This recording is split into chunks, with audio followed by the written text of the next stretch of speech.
What's up, Eager to Pleasers? Welcome back to the Eager to Please podcast. I hope you enjoyed my discussion with Gemma Hartley in last week's episode as we dove into why women are feeling fed up. So as we wrap up our conversation on anger and resentment, I wanted to pause for a moment to make sure we talk about the difference between the two words, how they're interconnected, and share with you some perspective on how we can work through it without blowing up or shutting down. According to the American Psychological Association Dictionary of Psychology, anger is defined as an emotion characterized by tension and hostility arising from frustration, real or imagined injury by another, or perceived injustice. It's often viewed as a negative or bad emotion, one that we're taught to keep simmering on the low burner so as not to boil over. But is anger really the culprit here? Or is it our behavior and the way we handle anger the issue? Anger is actually a signal that indicates something feels unfair, or our needs aren't being met, or we're feeling disrespected or unsafe. The key is, anger is only beneficial if expressed in a healthy and timely way. If we avoid it or push it down, that's when anger transforms into something heavier, something stickier, resentment. Which leads me to the definition of resentment. The Dictionary of Psychology defines resentment as a feeling of bitterness, animosity, or hostility elicited by something or someone perceived as insulting or injurious. Resentment is like that feeling you get when you clench your teeth. It's like a slow burning fire that you just can't put out, because it's saying these feelings have been building up and it's been hurting for a long time. Resentment stems from feeling like we can't express anger in a safe way, or we convince ourselves it's not worth bringing up, so we keep avoiding the difficult conversations. What gives resentment so much power is the narrative that we associate with it. Oh, this is just the way it is, or they'll never think about what I want.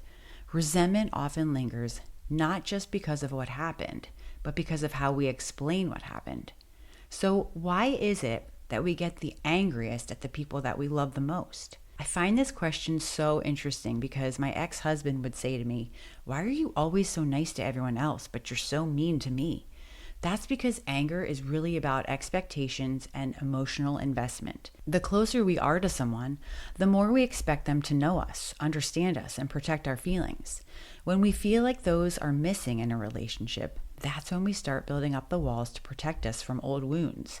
And I've learned that how we deal with anger is something that we learn from childhood. In my case, I witnessed a lot of yelling rather than having calm conversations. So that's what I brought to the table in my own marriage. My way of dealing with hurt was to stuff it. Nothing's wrong, I'm fine, until it got to the point of boiling over, and then I would explode. I know now that was not a healthy way of dealing with disagreements, and it took a lot of work to get out of that loop. Then how do we process anger in a healthy way so it doesn't build up to the point of resentment? I enlisted the help from the Mayo Clinic on this one to help with fully vetted advice. Here are some suggestions that they share. Calm down.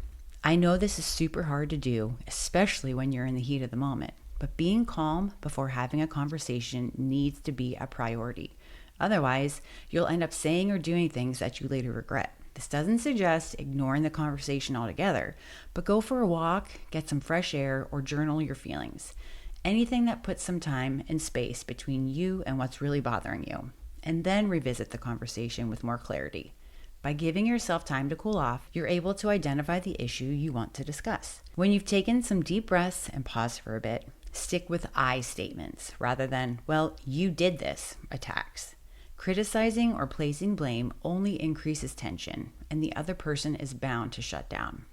Then you're just back to square one. And one that I've had to really work on myself, but I think is super important, is learning to forgive. Holding grudges only builds bitterness and resentment, going back to that clenched jaw feeling. But forgiving someone who angered you might help both you and the other person learn from the situation and strengthen your relationship. I just had a recent conversation with my mom off mic about a family member who's still holding on to hurt feelings from his childhood, and he's in his mid-70s. It really showed me how heavy unresolved pain can become when it's held onto for decades.